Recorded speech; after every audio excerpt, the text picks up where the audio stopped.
Hi everybody. Distinguished guests, ladies and gentlemen, my name is Shinjiro Koizumi, Minister of Defense of Japan. First of all, I would like to express my sincere gratitude for the invitation to the Munich Security Conference. Because from Japanese point of view, if there is a tension between the US and Europe and NATO, who is happy with this? We should think about this. So, 皆さんごきげんようですわ。四国メタンです。令和8年2月13日、現地時間15時10分から約20分間、ミュンヘン安全保障会議参加のため、ドイツを訪問中の小泉防衛大臣は、ミュンヘン安全保障会議のメインステージにおいて、日本の安全保障、防衛政策に係るスピーチ及び対談を実施しました。スピーチで話す内容は事前にメモしていたでしょうが、その流暢な英語の発音に正直驚きました。また、それだけではなく女性司会者との対談では、メモを見る様子はなく、極めて自然体に英語で、ご自身の考えをお話しされました。では、こちらをご覧ください。A very good afternoon to everyone. Welcome to this session. My name is Lynn Kwok and I will be facilitating today's conversation. It's a great honor to be here. The title of today's session is Japan in the World, and we will be touching in this session on the interconnectedness between the Indo-Pacific and the Euro-Atlantic and the shared security challenges as well as opportunities. Now, Japan in recent years has been at the forefront of arguing that security in the Euro-Atlantic and Asia cannot be viewed independently of each other. And former Prime Minister Fumio Kishida he famously warned that developments in Europe carried implications for the Indo-Pacific, underscoring the growing strategic links between the two theaters.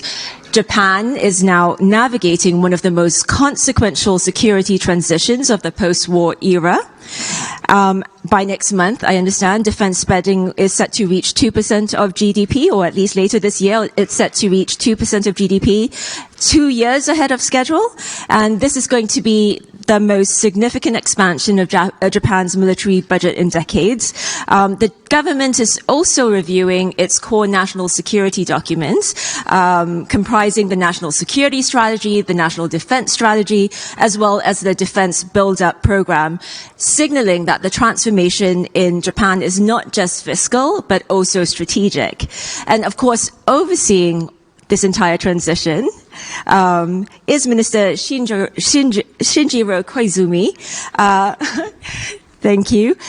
He took office in October last year, and he's been managing both the increase in defense spending as well as the reassessment of Japan's strategic framework. Minister, you arrived in Munich under very happy circumstances. There was a decisive national election victory last week.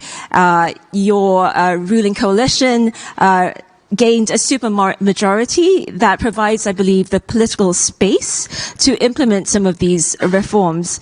Congratulations, Minister, and thank you very much for joining us. The floor is yours. Thank you.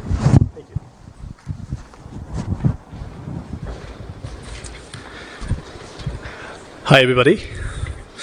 Distinguished guests, ladies and gentlemen, my name is Shinjiro Koizumi, Minister of Defense of Japan. First of all, I would like to express my sincere gratitude for the invitation to the Munich Security Conference, which is one of the most prestigious and influential platforms for international security. In Japan, as you said, election was held on Sunday, which turned out to be a historic victory for a ruling party. Even during the 2-week election campaign period, Japan-UK summit meeting was held in Japan, where both leaders concurred that the security of the Indo-Pacific and the Euro-Atlantic is inseparable. On a personal note, this is my first time participating in Munich Security Conference. I was born and raised in Yokosuka, a town that embodies the indivisible nature of the Indo-Pacific and Euro-Atlantic security. Indeed, it was in Yokosuka last year where President Trump and Prime Minister Takaichi stood together aboard a U.S. aircraft carrier to address the world. In addition, ships of like-minded countries in Europe have frequently visited Yokosuka, including Germany, France, Netherlands, Spain, and Norway. Recently, from August to September last year, the UK carrier strike group, led by HMS Prince of Wales, also made a port call. As a native of Yokosuka, my presence here at the Munich Security Council conference to deliver a speech as Minister of Defense is a testament to the fact that the security of both regions is inseparable. I would like to once again express my gratitude to everyone involved in the MSC for the precious opportunity. Today, I would like to focus on 3 points. First, Japan's initiatives in security policy. Second, our security concerns and Japan's fundamental stance. And third, further strengthening of cooperation with ally and like-minded countries. First, Japan's efforts in security policy. The rule of law, freedom of navigation, respect for sovereignty. Over the 80 years since the Second World War, the very foundations that have underpinned the international order are being tested by real-world actions. This is the situation we are now facing. Russia's aggression against Ukraine in 2022 demonstrated that the crisis in one region is directly linked to global security. In other words, as I mentioned earlier, the crucial point here is that the security of the Indo-Pacific and the Euro-Atlantic is indivisible. Attempts to unilaterally change the status quo by force must never be tolerated. That is why Japan does not view Ukraine as a distant European problem. Countries surrounding Japan continue opaque military buildup, and the regional military balance has been greatly and rapidly evolving. In the East and the South China Seas, attempts to change the status quo by force persist. In the Western and the Southern Pacific, provocative military activities are intensifying. Based on this recognition, the Takaichi administration is squarely addressing measures to ensure the security of our country. First and foremost, Japan itself will become stronger. We are committed to sustaining our efforts to fundamentally reinforce our defense capabilities and increase our defense spending. With last year's supplementary budget, we achieved a level of defense spending at 2% of GDP ahead of the original schedule. Immediately after taking office last October, Prime Minister Takaichi directed an accelerated revision of Japan's national security strategy. Under her leadership, we will revise it within this year. We will also continue to respond to any crisis in a resolute and composed manner. In doing so, strengthening the defense production and technological base, which we deem as defense capability itself, is also indispensable. We need to work closely with industry and across the government to establish resilient supply chains, flexible production systems, and incorporate advanced civilian technologies. The use of outer space is the very foundation of our modern lives. The MOD is rapidly strengthening our defense capabilities in the space domain. In fiscal year 2026, Japan will rename our Air Self-Defense Force to Japan Aerospace Self-Defense Force. Second, our security concerns and Japan's fundamental stance. Today, the Indo-Pacific region faces a crisis. One of them is the weaponization of everything. The weaponization of economy, technology, resources, information, and cyberspace. The boundary between peacetime and contingency, between military and non-military, between truth and fake news, these are no longer clearly visible. We are living in an era of uncertainty, where anything can happen.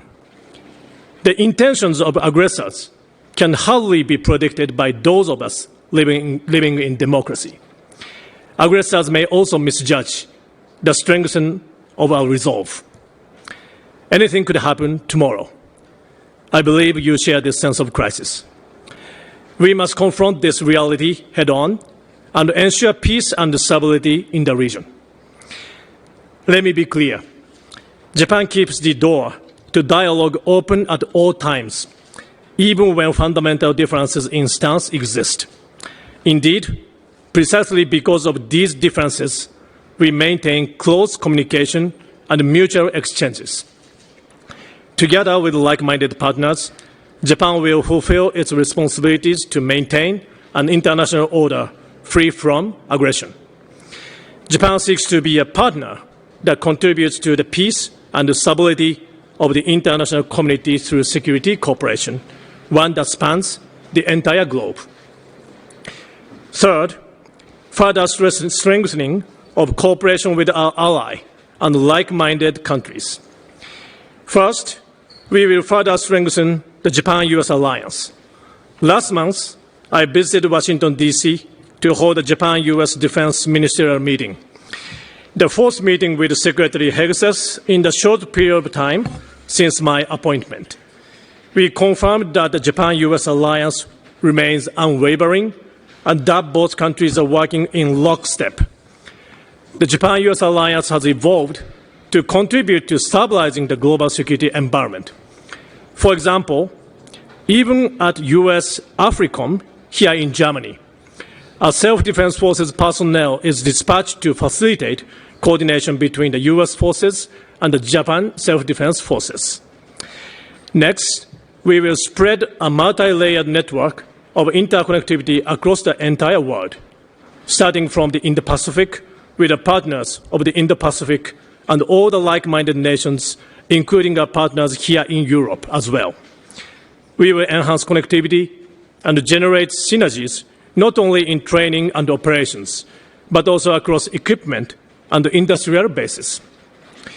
Just last month, the annual Japanese paratroopers exercise, New Year's Jump, hosted by Ground Self-Defense Force, had included 14 nations of ally and like-minded countries.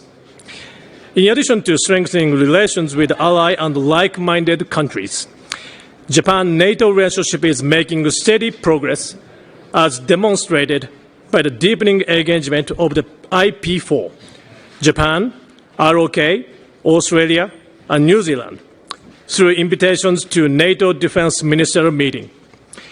My personal relationship with Secretary General Rutte, with whom I met today, is also unprecedented, having met for 3 months in a row since December of last year. We will continue to closely cooperate with each other as the security of the Euro-Atlantic and the Indo-Pacific is inseparable. Our cooperation is also moving beyond into the realm of actual operations. I would like to highlight an example of a joint response to global challenges. Last November, when pirates boarded a private tanker off the coast of Somalia, Japanese self-defense forces, Force P3C, rushed to the scene. Based on from the intelligence provided by the SDF, the maritime forces of the EU and others safely rescued the crew, and the hijacking attempt was thwarted. In terms of defense equipment cooperation, the next generation fighter is being developed through a partnership between Japan, UK, and Italy. This global combat air program is designed by its very nature with our ally and like-minded countries in mind. As the name global suggests, it reflects our commitment to future interoperability with partners across the globe, including here in Europe. Against this backdrop, the Japanese government is currently working on the review of so-called 5 categories rule in the transfer of defense equipment with a view to expanding its scope. In 2007, Japan's then Prime Minister Abe delivered a speech titled Confluence of the Two Seas in the Indian Parliament. In the speech, he declared that the Pacific and the Indian Ocean are now bringing about a dynamic coupling as seas of freedom and prosperity. Today, these two seas have expanded to three: the Pacific, the Indian, and the Atlantic Oceans. Dear friends, as the Munich Rule outlines, let us strive to engage and interact between Japan and Europe. Thank you very much for your kind attention.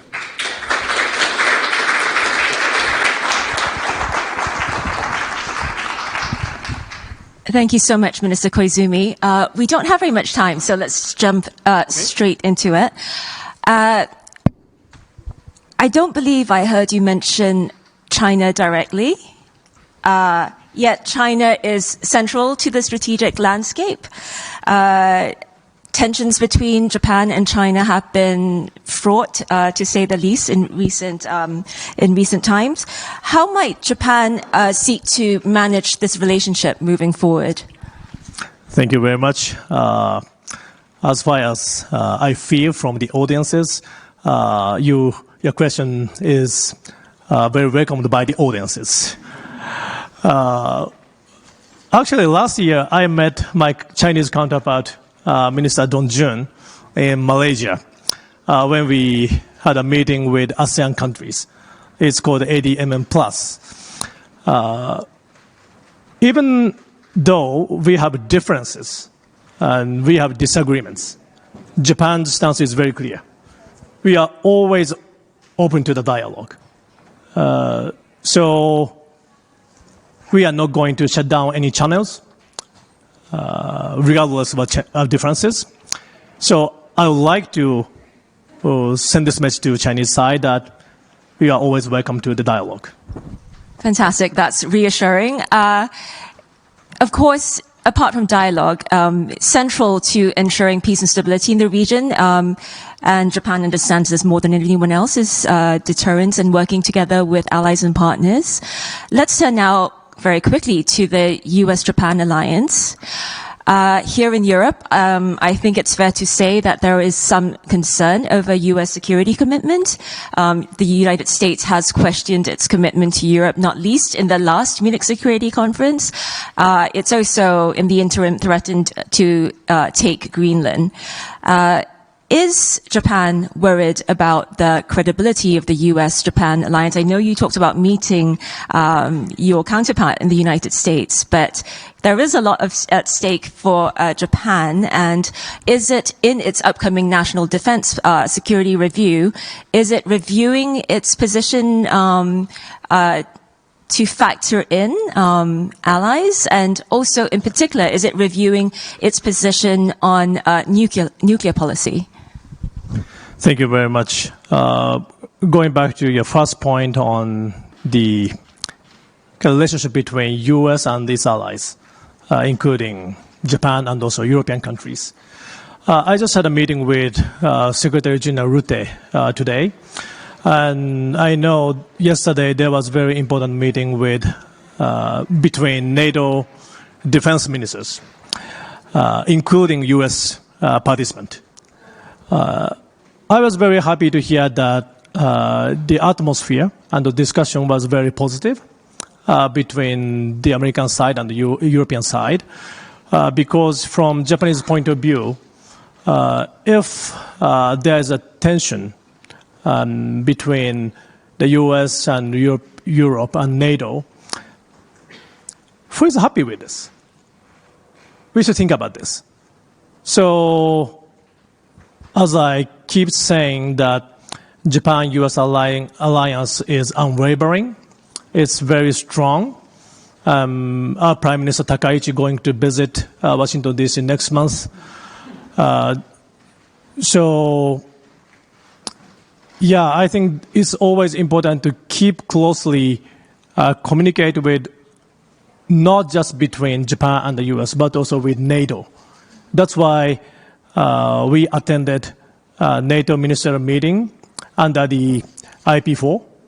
And also, this is my presence here at Munich Security Conference is also a message to the European friends that Indo-Pacific and Euro-Atlantic is inseparable. For example, can I add one thing? For example, North Korean soldiers have been sent. More than 10,000 soldiers have been sent to Russia. Russia have sent, North Korean soldiers to Ukraine. Then they are learning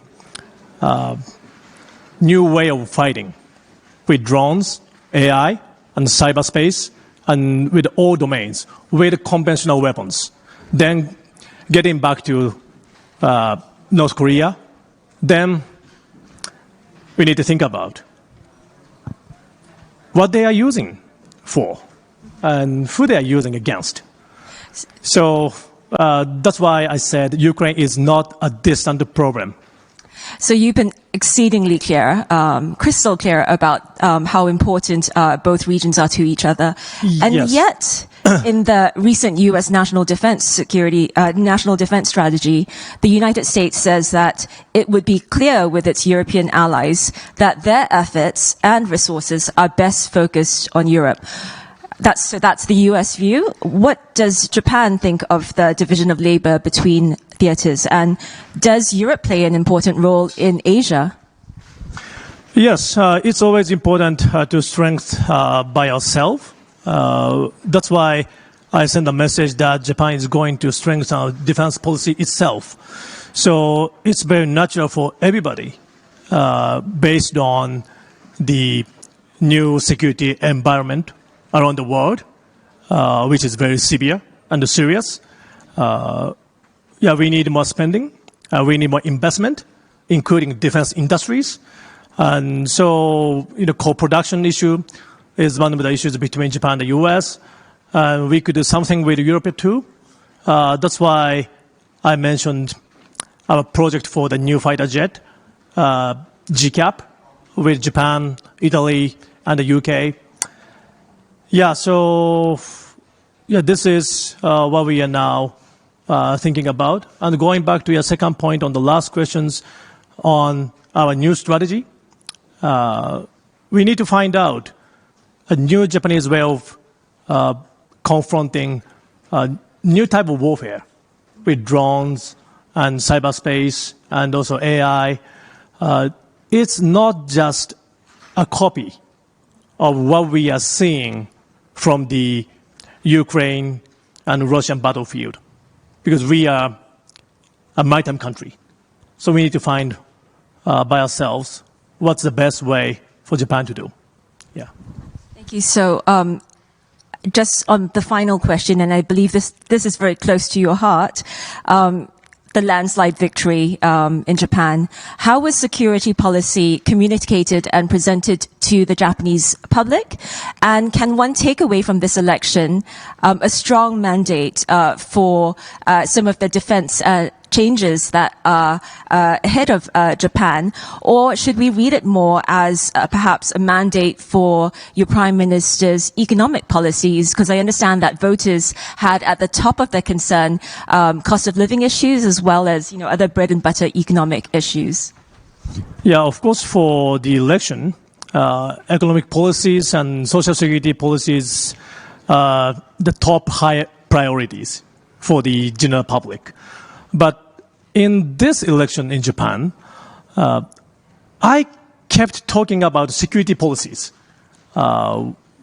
We need to strengthen, investment to the defense industry. We need to revise the security documents. We need to improve the treatments to the self-defense force personnel, including their families. People welcomed. That's why this result of the election was very powerful, and it gave me a courage to push our security policy. But of course, we are living in a democracy.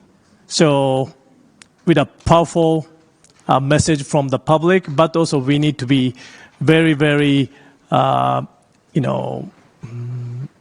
careful to explain why we need to strengthen our security policy by explaining what we are seeing around us.